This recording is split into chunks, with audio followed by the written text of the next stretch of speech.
Days.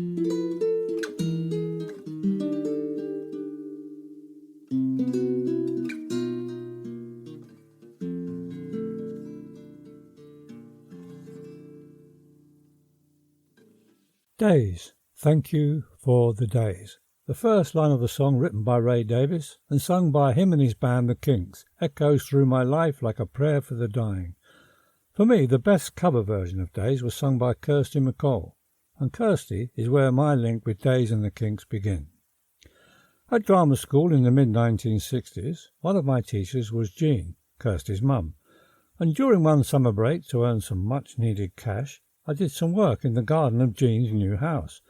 It wasn't gardening as such, but clearing up the rubble left by the builders. Occasionally, Jean would ask me to keep an eye on Kirsty while she popped up for a while. Kirsty was about 7 years old at the time. To call it babysitting would seriously undermine this knowing and very serious little person. Her wide eyes would bore into me as she piped up, "Hello, Bob." This delivered with a sort of resigned acquiescence that told us both I was only in charge because I was bigger and older. I knew, we both knew, I faced a superior intelligence who hadn't as yet found her voice, but it would only be a matter of time. I'd carry on with my rubble clearing in the garden, and Kirsty continued her reading and writing, perhaps penning some lyrics for a future song, who knows. Coincidentally, about this time, her dad, the writer and folk singer Ewan MacColl, would happen to swing by to see his daughter. Kirsty's parents were divorced, and Ewan had married the folk singer Peggy Seeger. Years later, seeing Kirsty on TV or hearing her singing on the radio, I'd invariably pipe up with, "I used to babysit her when I was a student." We know. Barbara loved the Kinks, who I thought were just a jolly pop group, until she opened my eyes to the meaningful nuances, satire, and social comment of Ray's lyrics. Days being a particular favourite, Barbara arranged her funeral so that when her coffin entered the crematorium, with her loved ones following behind, a tape of Kirsty would be singing Days. It was as if Barbara was thanking all of us. Thank you for the days. At the end of the service, we all left to the Kinks version, as if we were thanking her for being part of our days. Sadly, Kirsty has now been taken from us while swimming on holiday. All that talent cut short at such a young age of 41. A few years later, I was asked to join a company to workshop Ray's musical Come Dancing at the National Theatre Studios. A workshop is where ideas are tried out and developed, and an ad hoc showcase is usually put together and shown to directors and producers in the hope they take the work further into production. One evening, after rehearsals and a few pints of Guinness, I told Ray about Barbara and Days. Ray was quite moved to hear how much his music had meant to her. And later that night, after a few more jars of the black stuff, I was singing with Ray Waterloo Sunset. The pub we were in is around the corner from Waterloo Station, which is just about perfect. How Barbara would have loved that. I'm now able to listen to Days once again without too much hurt. Thank you for the days, those sacred days, those endless days you gave me. Days I remember all my life.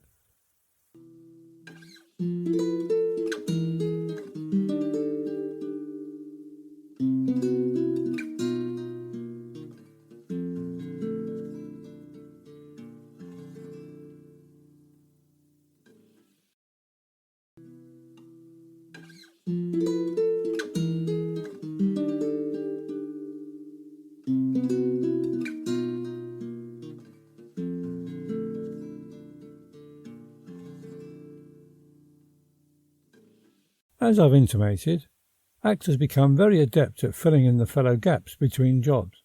Some, of course, especially these days, have to earn a crust by getting a proper job with an understanding employer. Like many actors with a family and a working wife, I was home a lot. I was a house husband, father, nurse, carer, hospital visitor. Suddenly, I lived alone. I felt for a while I had lost much of my identity. I was in a kind of limbo with no real focus. I was still an actor, but now there was this void I had to deal with. One evening, not long after Barbara's passing, it was dark around 9 p.m. I left the house and I walked around the streets. The walk had no real purpose to it. I had no reason to leave the house. It was like I could if I wanted to. I could do anything at a whim without having to ask or confer with another. Daft, really.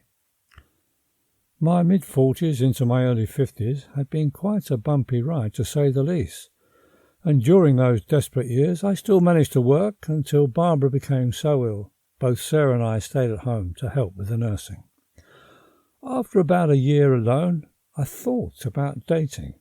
I wasn't looking for a serious relationship as such, just a need for female company, I suppose.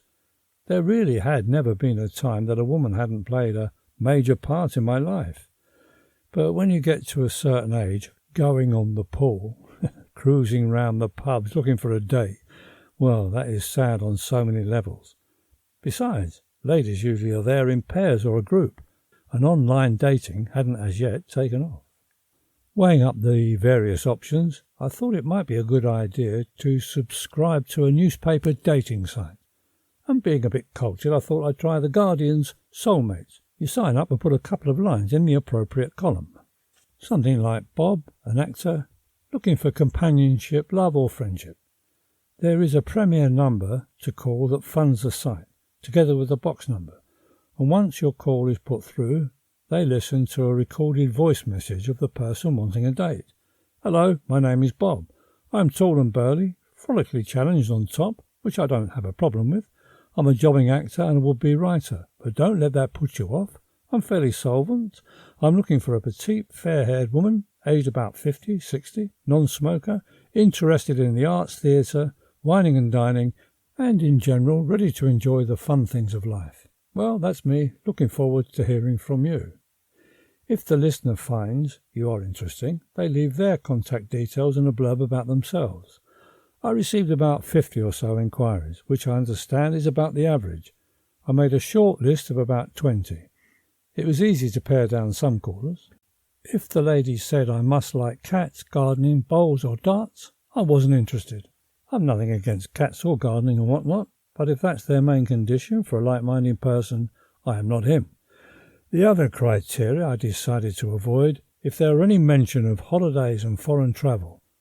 Maybe I was wrong, but I instinctively felt they were either looking for a free holiday or a rich dude with cash to spend. It worked out that I managed to go on about 6 or 7 dates from my shortlist, and I found 1 or 2 a bit creative with the truth about themselves. I put in my blurb, non-smoker.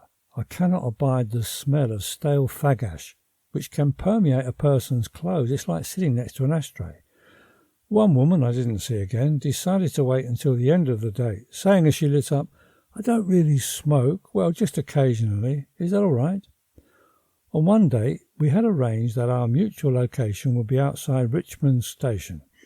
It was early evening, and I waited outside looking for a slim, sporty woman, a regular badminton player, she said, in her 50s, with a little cheeky face. Her words, not mine.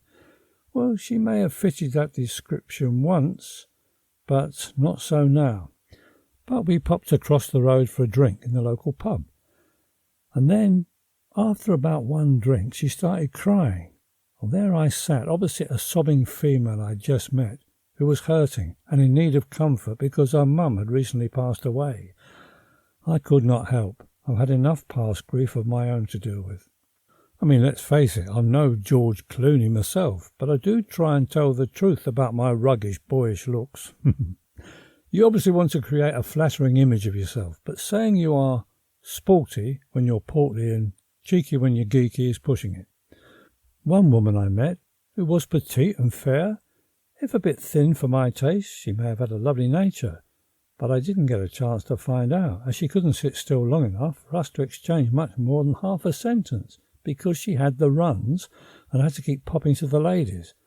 As first dates go, well, there wasn't a second. I met one younger woman, in her early 40s, I think, and she was on the rebound of a long-term relationship. She seemed so eager and desperate to find someone else for a bit of consoling and TLC, and it looked like I might fit the role, but sadly, no. I only wanted to have a pleasant time and a bit of fun. I did find one lass very attractive, and hoping we might have something going for us, but after about a 3rd day I was binned. Maybe she had the same instinct about me. Perhaps I now was the one giving out heavy vibes of desperation. She let me down gently by phone. I mean, these days you can be dumped in so many ways. Phone, text, email, Twitter, Facebook, etc. I wonder if the Dear John letter is still in vogue somewhere. I bet the kids today wouldn't know what you're talking about. Ask your granny. One date did not show, or she might have, but didn't like what she saw. I was touring with George Bernard Shaw's Candida, playing the father, Burgess. 1 week's run was at the Playhouse Theatre, Salisbury. The lady in question said that she was originally from Salisbury, often goes back there to visit her folks, and will be there at the time I was appearing at the theatre. Well, if she did see the play and saw this old Victorian Cockney gent on stage, I can see her point perhaps, that I might not be quite what she had in mind for a possible romance. They did seem a snobby lot in Salisbury. After the first night of a play at a local theatre, it's traditional for the friends of the theatre to meet and greet the cast after the show, sometimes laying on a finger buffet spread or a glass of wine. I have played the lyric Hammersmith a few times, and I remember one of the friends there would bake the cast a large cake with the icing design related to a scene or a theme of the play, not at the Salisbury Playhouse. After the first night, we actors stood at one side of the front of house bar smiling over to the friends, who seemed to look right down their noses back at us. I don't think they liked our up-front interpretation of the piece, like not pretending the audience weren't there. Eventually I did find someone, but not from the dating site, but someone I had known for a time as a friend. I didn't know where I was with her half the time. 1 minute she was interested in cuddling up for a bit of push-me-pull-me. The next she would go all cool and want no more of it. It ended after one night when we were in that just friends zone, around 11:30 p.m, after a big meal out at a restaurant, washed down with a couple of bottles of wine. I saw her home and accepted an offer for a nightcap. After a couple of stiff brandies, I heard the words, "Are you going to fuck me hard tonight?" After what we had eaten and drunk that evening, and it by then the midnight hour, the more appropriate description of how I was feeling would be soporific, sleepy, limp, but hard, no. If I had known we were going to have a bit of frolicking, I might have paced myself. Maybe I could have got some of those little blue pills to help me rise to the occasion, but I had no advance warning. And not long after, things seemed to cool, and then eventually they stopped. Now you might say it's the winter of my days. I'm not looking for a deep, meaningful relationship. I know I can't replace Barbara, and I'm not trying to. It would be nice to find someone to cuddle up with at night occasionally, the odd weekend, and perhaps one day midweek. That sounds good to me. I've got some good chums. Sarah and I are very close, and we see each other whenever possible. I'm fairly solvent, and thankfully life is more settled now.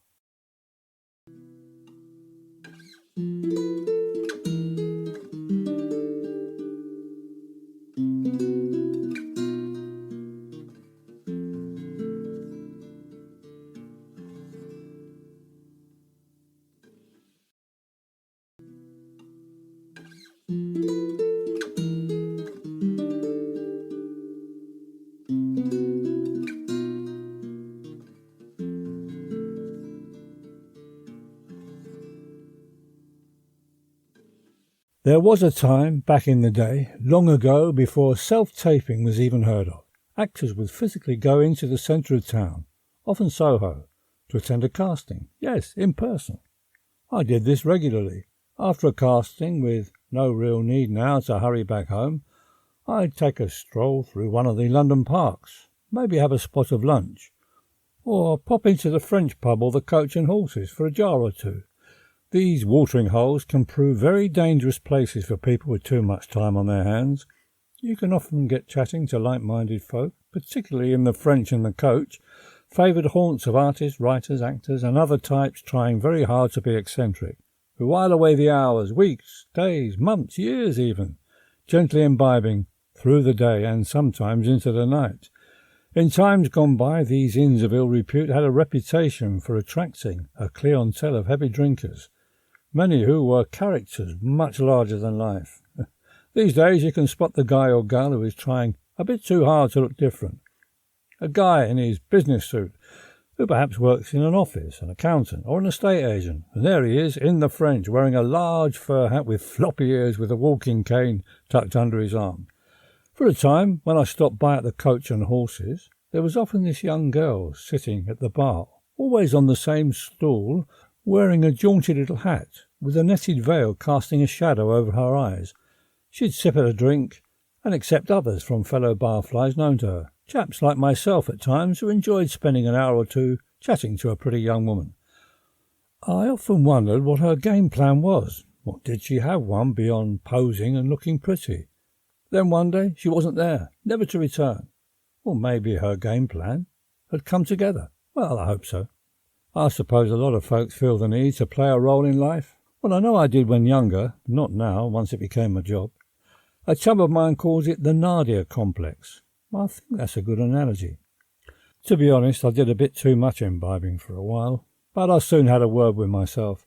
I still stop by for the odd jar occasionally, but unless I'm meeting a particular chum for a spot of lunch, I'll have a couple of drinks, then make my excuses and leave. Well, most of the time. There were some great characters frequenting Soho through the years that have been well documented by far greater scribes than I. Dylan Thomas, Muriel Belcher, Francis Bacon, Dan Farsons. One such character of legend was Geoffrey Bernard, who I was on firm nodding terms with. Jeff sat for years in the Coach and Horses, holding court at a corner table, between his day job of writing articles for the Spectator magazine. Jeff was a notorious character, and his capacity for knocking back the vodka was stuff of legend. He would occasionally get so pissed that he was incapable of getting his articles written on time, and his column in the paper would simply state, "Geoffrey Bernard is unwell." A play has even been written about him called "Geoffrey Bernard is Unwell," starring Peter O'Toole as Jeff, and that ran in the West End for some time. Barbara and I had a friend come to stay, and we took her to the Coach and Horses to have a jar with Jeff. Then, as a surprise, on to see the play. I'm sure many punters did the same, but I reckon it must be a one-off for most of us to meet the character who you are going to see portrayed on stage. I heard one story about Jeff. Now, I'm not sure if it isn't apocryphal, but I think it's worth the telling. During the run of the play, Jeff would have a drink at the bar in the theatre, where it was on, and stay for a few more during the performance. Eventually, some Jobsworth bar or theatre manager asked him to leave, as the bar was not a pub. Jeff attempted to present his bona fides by explaining he was the subject of the play and had some input with the writer, and therefore thought he had a certain right to be there. The manager replied, "Geoffrey Bernard is a fictitious character played on the stage, mate, so how can you possibly be him?" And thinking he was some kind of nut job, threw him out the theatre. Sadly, Jeff is no longer with us, but his legend lives on in the pubs, clubs and restaurants of Soho. As one gets older, roles for us saga troopers are slim on the ground, unless you are famous. I've always written, this memoir of course. I co-wrote a version of Canterbury Tales for the Everyman Theatre, and returned there the next season to direct it. I've also directed a few plays back in the Rep and on the Fringe, and a couple of short films. With even more free time, I began to develop my writing skills further. I attended a 3-day writing seminar by the screenwriter Robert McKee. I tried working with another actor-writer on an idea for a screenplay about my American trip to visit my mother. Working in any partnership isn't easy, as this one proved, so after about a year we went our separate ways. I began to help a friend of a friend to film some trailers with a view to encouraging some investment and contacts, hoping for that elusive green light, and on to production.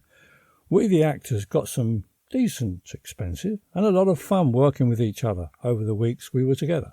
On most film shoots there's a lot of hanging about, waiting for scenes to be set up or those scenes being shot you're not in. And I got chatting with another actor-writer, A.G. Longhurst, Tony, who had made a feature film about the boxing game called 10%. Tony and I decided to try and collaborate, and he sent me a draft of his stage play called Babysitters, together with a screenplay. The story was about a group of villains held up in a remote cottage having just sprung one of their numbers from prison and waiting for their boss to arrive to tell them what to do next. The idea was to develop the play for a fringe theatre tryout with the hope of getting enough investment to take the play onto a larger venue. At the outset, I wasn't that impressed by the play, but in the screenplay there were two characters, Lucas and Albert, who sat in a car watching the activities around the house. Now, I like these two characters, their fractious relationship, jokey banter, and who in fact they were, friend or foe of the gang. I suggested we put Lucas and Albert in a car at the side of the stage play. The play was one set inside a cottage. The two guys would open up the play for the audience in regard to what was happening outside and give some background to the characters on the stage. It worked well. We learnt a lot from the week's tryouts at the Brookside Fringe Theatre in Romford. I directed and Tony played the lead character. Over the next year, between earning a crust, we did some more work on the play, and then we found a larger venue, the Cockpit Theatre, who liked the play enough to fit us into their season. All we had to do was find the funding. We decided to make a short film of Lucas and Albert to put on a crowdfunding site to hopefully get some backing. The director of our short film, Darren S. Cook, who just happened to remark that the story of the characters, Lucas and Albert, would make a good film. After a time, we didn't get much financial interest for the play, but we did for the film, enough to pay everyone a decent fee. And many drafts later, on a cold November morning on Wharton-on-the-Naze near Frinton, in 2018, Darren called action. The film, Lucas and Albert, is up for Best Feature for the National Film Awards and now can be seen on Amazon Prime. Check it out. You may catch sight of me playing the oldest pizza delivery guy on earth. With a skeleton crew working with a tight budget, it's not for wimps. If something isn't being done, then you do it. Quite frankly, it nearly did for me. If you ever hear that Putt is going to produce a film again, please shoot me. At this time of writing, the COVID plague is halting life as we know it. I've tried to keep busy. I've fettled up a sound booth in a walk-in wardrobe at home. I downloaded some recording software, which took me quite a few weeks to learn, with the help from a good friend, Stephen Bent, known to all, even his wife Drina, as Benty. And as you can hear, I'm recording this. I've also been Zooming live storytelling with a group of other actors, organised by Leslie Ash. I'm so pleased to have found something creative and rewarding to do during this lockdown time, as it's been dragging on for months. My life really began to take shape when the vicar at the Spy Club gave me a line to say in the Passion Play, which sent me on a journey of discovery that I'm still enjoying. Life has slowed down somewhat, and acting roles are a bit slim on the ground, but I'm so enjoying these new ventures. It's a fabulous profession if you are fortunate enough to make a crust doing it. And one is always learning new things, as I am now in my mid-70s. So, as ever, carpe diem and hey diddly-dee, an actor's life for me.